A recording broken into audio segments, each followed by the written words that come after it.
पार्वती से पूछा कि जब आप सो गई थी तो कथा कौन सुन रहा था।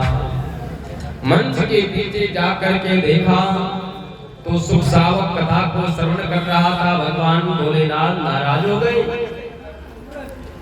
कहा कि मानो उसने ब्रह्म विद्या की चोरी की है और मारने के लिए दौड़े।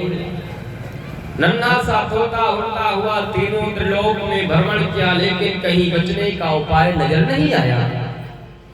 जिस समय श्री राम बद्री धाम में पहुंचा तो महर्षि वेदव्यास और उनकी पत्नी बीडिका देवी दोनों बैठे आपस में वार्तालाप कर रहे थे। पत्नी ने कहा, स्वामी हमारे जीवन का चौथा पन आ गया, लेकिन पुत्र की प्राप्ति नहीं हुई। व्यास जी ने कहा, देवी हमें चिंता नहीं अपनी, उन्हें चिंता हमारी है। हमें चिंता नहीं अपनी, उन्हें चिंता हमारी है। हमारे प्राण के रक्षक सुदर्शन चक्रधारी है। देवी मन को छोटा करने से क्या फायदा है, कभी ना कभी वो परमपिता परमात्मा कृपा जरूर करेगा। और वार्तालाप करते करते बड़ी जोर से उबासी आ गई, जम्हाई आ गई और जैसे मुख खुला तो नन्हा सा पक्षी उड़ता हुआ आया, वेदिका देवी के मुख में प्रवेश किया, गर्भ में चला गया। बोले श्री सुखदेव जी महाराज की जय हो। भगवान भोलेनाथ पहुंचे, चारों तरफ देखा, जब कहीं नजर नहीं आए तो लौट गए। ऐसे श्री सुखदेव जी महाराज एक नहीं दो नहीं 12 वर्षों तक अपनी मैया के गर्भ में वास किया। जब गर्भ का 12वां साल प्रारंभ हुआ तो गर्भ के अंदर से वेद मंत्रों की ध्वनि होने लगी, वेद मंत्रों का उच्चारण होने लगा। पत्नी ने कहा स्वामी गर्भ के अंदर से वेद मंत्रों की ध्वनि हो रही है। व्यास जी ने कहा जरूर कोई ज्ञानी पुरुष होगा। कहा वो तो ठीक है लेकिन गर्भ का 12वां साल चल रहा है, गर्भ से बाहर नहीं जीव आ रहा है। वेद व्यास जी ने आवाज दिया, कहा पुत्र गर्भ से बाहर आ जाओ, तेरी मैया को बड़ा कष्ट हो रहा है, बड़ा दुख हो रहा है।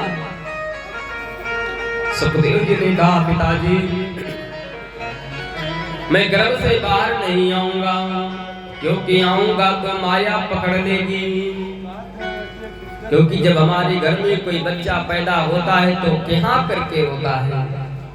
क्या का मतलब कि मैं कहां था और कहां से कहां आ गया। इस संसार में आने से पहले जीव शुद्ध रहता है, मुक्त रहता है, मुक्त रहता है।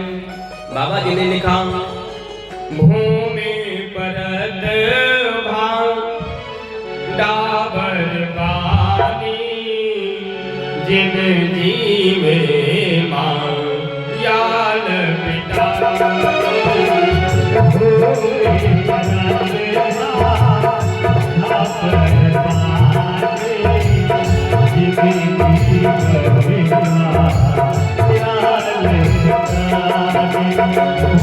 परत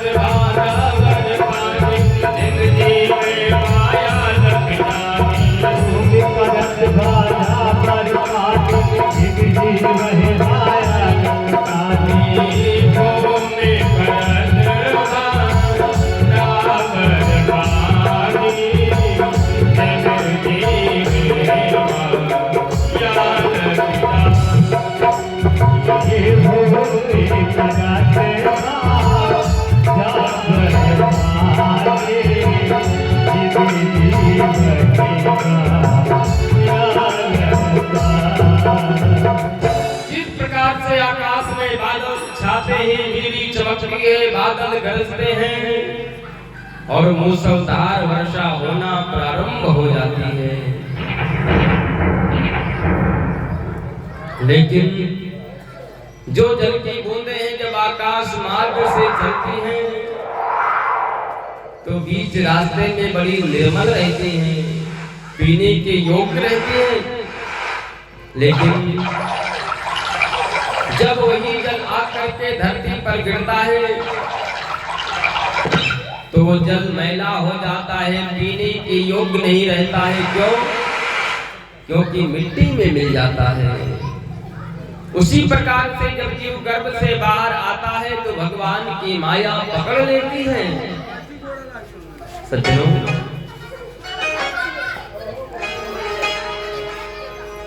इस प्रकार से सुखदेव जी महाराज कहते हैं पिताजी मैं गर्भ से बाहर नहीं निकलूंगा।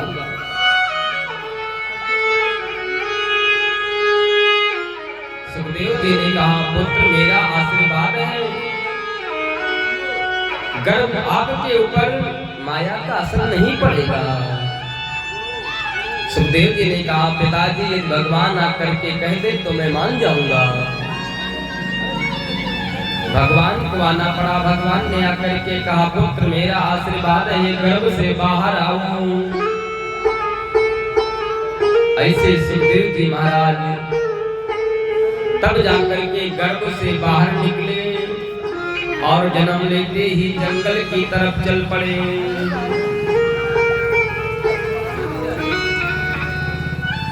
आगे आगे सुखदेव जी महाराज जा रहे हैं, पीछे पीछे महर्षि वेदव्यास जी पुत्र पुत्र कह करके पुकारते हैं। सुखदेव जी महाराज जा रहे थे, एक सुंदर तालाब था। ऐसे तालाब में कुछ स्त्रियां निवस्त्र होकर के स्नान कर रही थी। सुखदेव जी महाराज चले गए। देवियों के मन में कोई लज्जा कोई संकोच नहीं लगा। लेकिन जब महर्षि वेदव्यास जी पहुंचे तो सभी देवियों ने देखा, जल्दी जल्दी जल से बाहर आई, अपने कपड़े को पहना, प्रधान को पहना और कहा बाबा मुझसे गलती हो गई, मैं आपको नहीं देख पाई, मेरी अपराध को क्षमा कर दो। महर्षि वेदव्यास जी ने कहा तुझे शर्म नहीं आती? तेरी आंखों के सामने मेरा नौयुवक बालक चला गया, उसे देख करके तुझे शर्म नहीं आया? मैं तो तेरे पर बाबा के समान हूँ, तेरी बाबा की उम्र का हूँ, मुझे देख करके संकोच क्यों करती हो? आज देवियों ने कहा बाबा आपके पुत्र का जीवन तो इतना श्रेष्ठ है, इतना महान है कि जिसका कोई वर्णन नहीं किया जा सकता, कि जो ये जानते ही नहीं कि स्त्री और पुरुष का मतलब क्या होता है। तदिच्छया पृच्छति मुनो जगरास्तवस्थिता स्त्री कुंभदानातो सुतस्या विद्यते दृष्टा।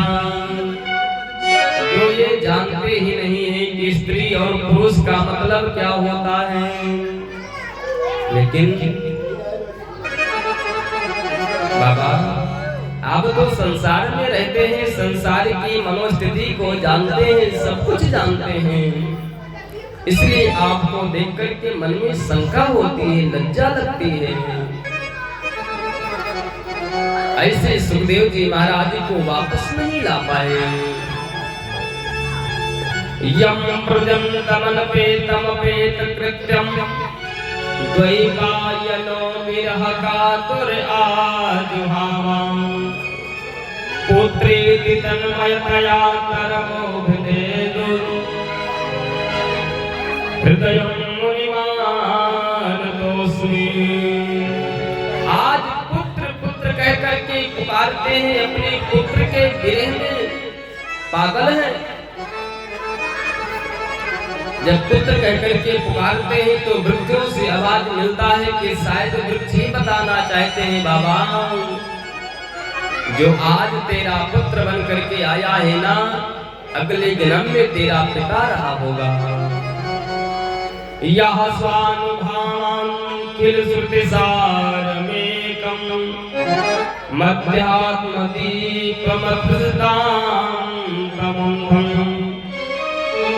संसारिणानं करुणया पुराण गुह्यं तमोदयं व्यासमुनयां गुरूणां। सुखदेव जी महाराज को लौटा करके नहीं ला पाए और सुखदेव जी महाराज जाकर के जंगल में समाधि ले लिया, समाधिस्थ हो गए। व्यास जी महाराज लौट आए। सूत जी महाराज शौनकादि ऋषियों को बताते हैं कि इतने हमारे महान गुरु के चरित्र हैं, और अपने गुरुदेव के चरणों में प्रणाम किया। नारायणं नमस्कृत्य नरं चैव नरोत्तमं देवीं सरस्वतीं व्यासं ततो जयमुदीरयेत्। गुरुदेव के चरणों में बारंबार प्रणाम करते हैं कि गुरुदेव अपनी कृपा प्रदान करो, जिससे मैं शौनकादि ऋषियों के प्रश्नों का जवाब दे सकूं। नन्हा सा फूल हूँ मैं, चरणों की धूल हूँ मैं,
इसके बाद में श्री सुखदेव सूत जी महाराज शौनकादि ऋषियों के प्रश्नों का जवाब देते हैं।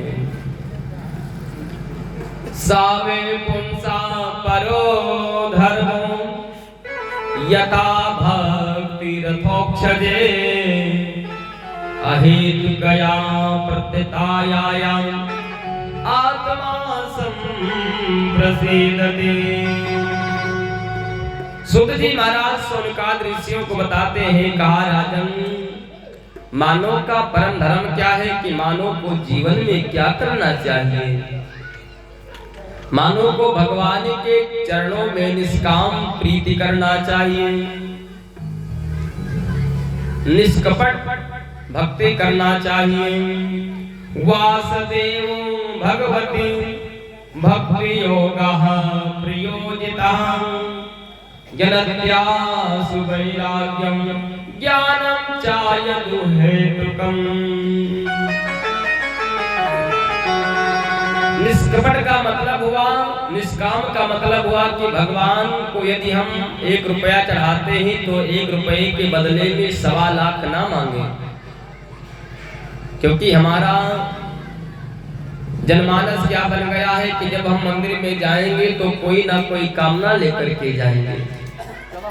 भगवान के चरणों में निष्काम निष्कपट प्रीति किया जाए। एक मैया थी, भगवान की बड़ी भक्तिन थी, बड़ी सेवा करती थी। सेवा करते करते एक दिन भगवान प्रसन्न हो गए और भगवान ने आकर के दर्शन दिया। कहा, मैया मैं तुझसे बहुत प्रसन्न हूँ, वरदान मांगो, क्या चाहिए? जो मांगोगे सो मिलेगा। मैया ने कहा, नहीं नहीं बाबा, मुझे कुछ नहीं चाहिए। भगवान ने कहा, मांग लो, बड़ी भक्ति की है, बड़ी सेवा की है। तो आज मैया ने कहा कि मुझे एक वरदान दे दो। कहा, मैया इतनी सेवा की, एक में क्या होगा, 2-4 मांग लो। मैया ने कहा, नहीं नहीं, ज्यादा नहीं चाहिए, बस एक वरदान दे दो।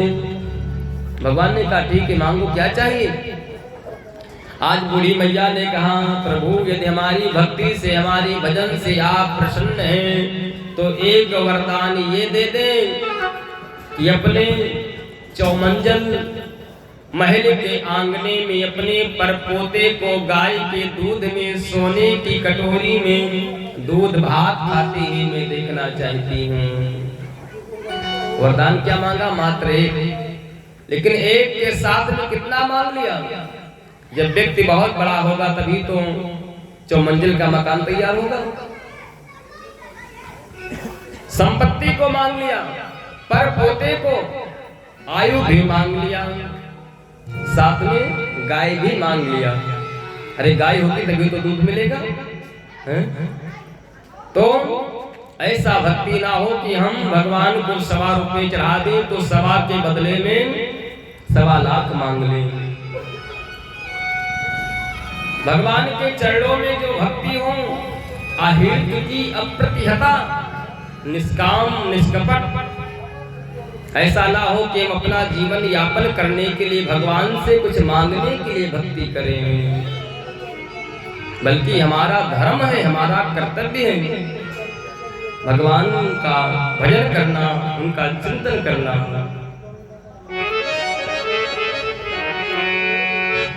दूसरे प्रश्न का जवाब देते हैं कि कौन से देवता बड़े हैं। संसार में हमें सभी देवताओं की पूजा करनी चाहिए, सबके साथ साथ में एक इष्ट बनाना चाहिए, क्योंकि विष्णु सहस्त्र नाम में आया है कि अनेक रूप रूपाय विष्णवे प्रभु विष्णवे। लीला की सिद्धि करने के लिए भगवान अनेकों अनेक रूप धारण करते हैं। शास्त्र भगवान के 24 अवतार हैं। जब इस धराधाम के ऊपर अत्याचार बढ़ने लगता है, पाप का क्षय होने लगता, पाप बढ़ने लगता है, अत्याचार बढ़ने लगता है, पुण्य का क्षय होने लगता है, तो भगवान अपने भक्तों की रक्षा करने के लिए, दुष्टों का संहार करने के लिए अवतार धारण करते हैं।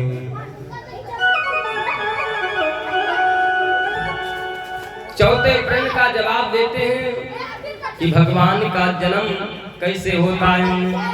तो हमारे भगवान का कभी जन्म नहीं हुआ, हमारे प्रभु का प्राकट्य होता है, हमारे प्रभु प्रकट हो जाते हैं। भाई प्रकट कृपाला दीन दयाला कौशल्या हितकारी, हमारे प्रभु कभी किसी के गर्भ में नहीं जाते हैं। इस प्रकार से भगवान के 24 अवतार हैं। 24 अवतार में से मां मानव से जुड़े हुए भगवान के 2 अवतार राम कृष्ण दो एक हैं, अंतर नहीं निमेष, इनके नयन गंभीर हैं, उनके चपल विशेष। मां मानव से जुड़े हुए भगवान के 2 अवतार, एक तो रामा अवतार और दूसरे में कृष्ण अवतार। इस प्रकार से बताया कि हमको अपने जीवन में जो राम ने किया है उसको करना चाहिए। भगवान कृष्ण का जो चरित्र है बड़ा टेढ़ा है। भगवान कृष्ण के चरित्र को प्रणाम करना चाहिए। क्यों? प्रातःकालीन उठ करके भगवान श्री राम अपने माता पिता के चरणों में प्रणाम करते हैं। ये काम हम भी कर सकते हैं, लेकिन हमारे कन्हैया जब 6 दिन के थे तो पुतना को मार दिया। हम पुतना को नहीं मार सकते हैं। भगवान श्री राम ने एक पत्नी व्रत धारण किया, हम लोग भी कर सकते हैं, लेकिन हमारी कन्हैया ने 16,108 विवाह किया, हम लोग नहीं कर सकते हैं। हमारा तो दुर्भाग्य है कि आज हम लोग क्या करते हैं कि जब हमारे माता पिता वृद्ध हो जाते हैं तो उन्हें वृद्धा आश्रम में छोड़ाते हैं। हमारा शास्त्र कहता है कि जो मैया अपने पुत्र को जन्म देती है वो पुत्र अपनी माँ की 1 नहीं 7 बार जन्म लेकर के और उसकी सेवा करे तो फिर भी 1 बार के जन्म से उद्धार नहीं हो पाता है। किसी कवि ने बड़ी सुंदर से भाव को लिखा कि माता पिता अपने बच्चों के लिए क्या क्या नहीं करते हैं, लेकिन उनके पुत्र जब बड़े होते हैं तो पूछते हैं कि तुमने हमारे लिए किया ही क्या है, तुम कौन हो, तुम्हारा परिचय क्या है। ये हमारा दुर्भाग्य है। सज्जनों, आज हमने सुबह सुबह एक गाना माताएं गा रही थी कि घर ही मां मंदिर बनेबे तीर्थ हम कबहू न जी, शायद ऐसे था कुछ। कितना सुंदर विचार था, लेकिन ये कलयुग का कलिकाल है, कलयुग का प्रभाव है कि हम लोग अपने माता पिता की सेवा नहीं कर पाते हैं और चलते हैं तीर्थ यात्रा करने के लिए। ऐसे यात्रा से क्या मतलब कि घर में माता पिता हमारे भूखे मर रहे हो, भूख से तड़प रहे हो, उनको हम वृद्धा आश्रम में छोड़ करके आ गए। अरे इस बात को क्यों बोलते हो कि जो आज हम कर रहे हैं उसकी 2 कॉपी कल हमारे बच्चे भी करेंगे। अरे क्या हमारे ही माता पिता के लिए नहीं वृद्धाश्रम बना है, हमारे लिए भी बना है। जो हम करेंगे वही हमारे बच्चे भी करेंगे। किसी कवि ने बड़े सुंदर से भाव को लिखा, मात पिता प्रभु गुरु चरणों में, मात पिता प्रभु गुरु चरणों में, प्रणवत बारंबार कि हम कर दिया बहुत उपकार।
सोनिकाद ऋषियों को बताते हैं, कहा राजन,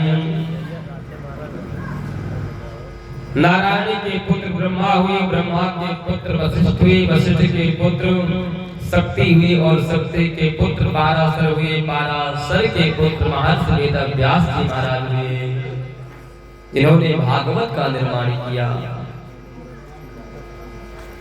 सत्यावती के पुत्र श्री महर्षि वेदव्यास जी महाराज जन्म लिए और जाकर के श्री धाम बद्री धाम में पहुंचे। आसन पर बैठे, नेत्र को बंद किया। जैसे नेत्र को बंद किया ध्यान करने के लिए, तो क्या देखा कि सारा संसार खाने पीने सोने जागने में लगा हुआ अपने जीवन को व्यतीत कर रहा है। बड़ी चिंता हुई। चिंता करते करते चिंतन करने लगे और चिंतन के माध्यम से उन्होंने ऋग्वेद का निर्माण किया। ऋग्वेद के 4 भाग कर दिए, ऋग्वेद, यजुर्वेद, सामवेद और अथर्ववेद। वेदों की परिभाषा बड़ी कठिन है, जल्दी लोग वेद को पढ़ नहीं पाते और यदि पढ़ भी ले तो समझ में नहीं आता, अर्थ नहीं लगा पाते, अर्थ का अनर्थ कर देते। पंचम वेद महाभारत का निर्माण किया।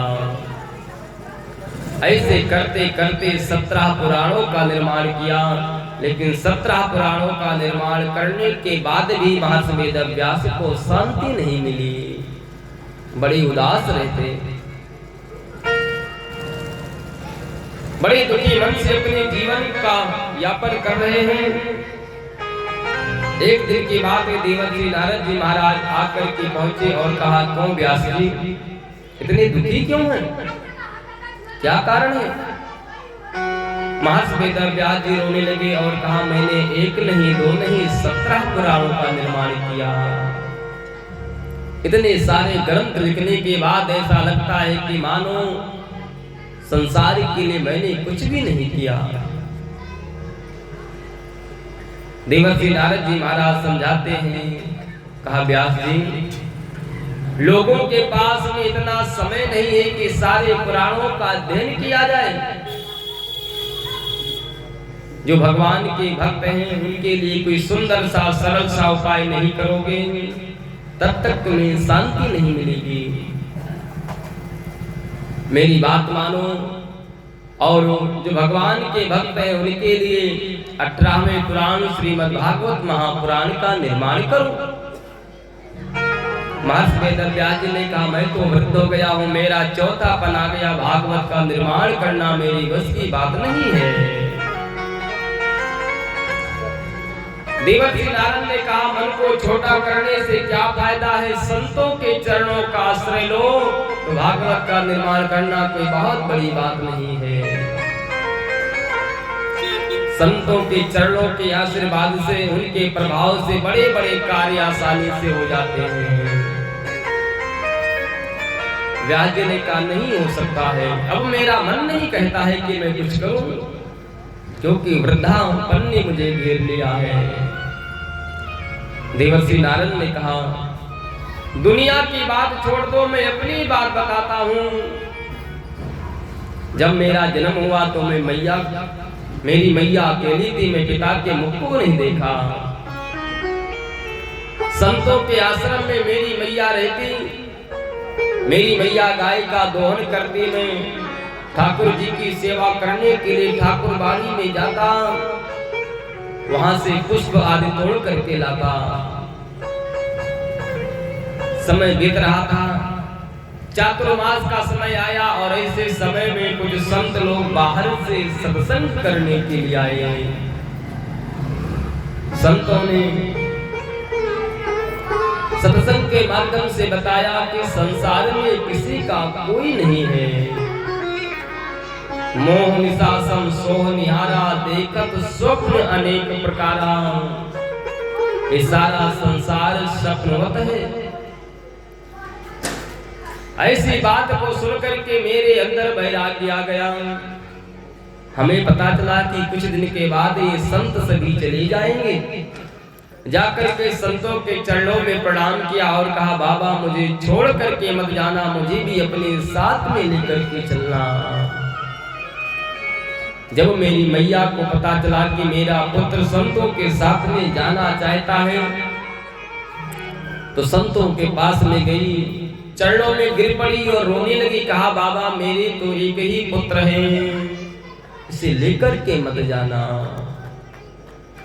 सज्जनों, अब तो संत बड़ी दुविधा में पड़ गए। मैया कहती है कि लेकर के मत जाना, पुत्र कहता है कि छोड़कर मत जाना। सभी संत लोग बालक रामदास कहकर के देवर्षि नारद को पुकारते थे। कहा बालक रामदास कथा को सुना। कहा हाँ महाराज खूब सुना। कहा मात्र देवो भव, माता को देवी मानो, पिता तुम्हारे हैं नहीं, और जब इनका अंतिम संस्कार संपन्न हो जाएगा तो आकर के और भजन करना। सज्जनों, कहा कि मेरा मन नहीं लगता है, मैं कैसे रहूंगा। तो संतों ने द्वादशाक्षर मंत्र को प्रदान किया और कहा नमो भगवते वासुदेवाय का जाप करना। जो करते रहोगे भजन धीरे धीरे, यदि हम ज्यादा खा लेंगे तो भी हमारा पेट भर जाएगा तो बैठ नहीं पाएंगे। ज्यादा तेज दौड़ेंगे तो हमारे पैरों में ठोकर लग जाएगा। इसीलिए कहा है कि जब करते रहोगे भजन धीरे धीरे, भजन धीरे धीरे, तो मिल जाएगा वो, तो मिल जाएगा वो रतन धीरे धीरे।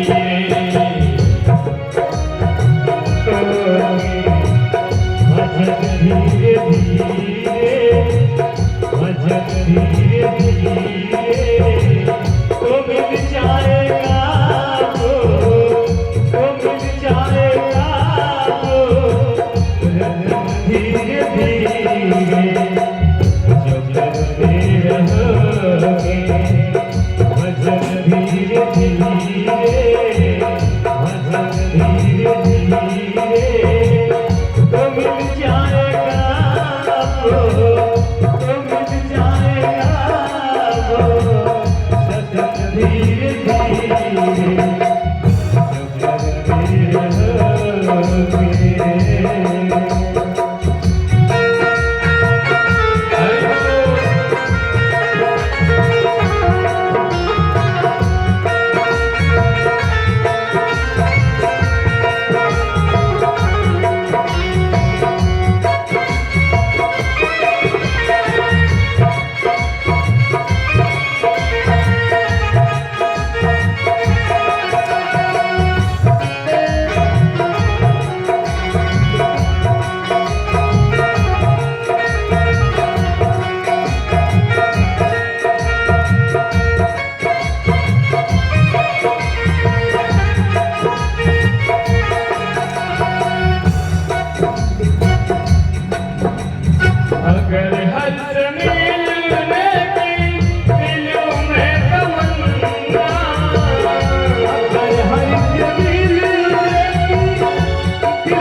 पूजा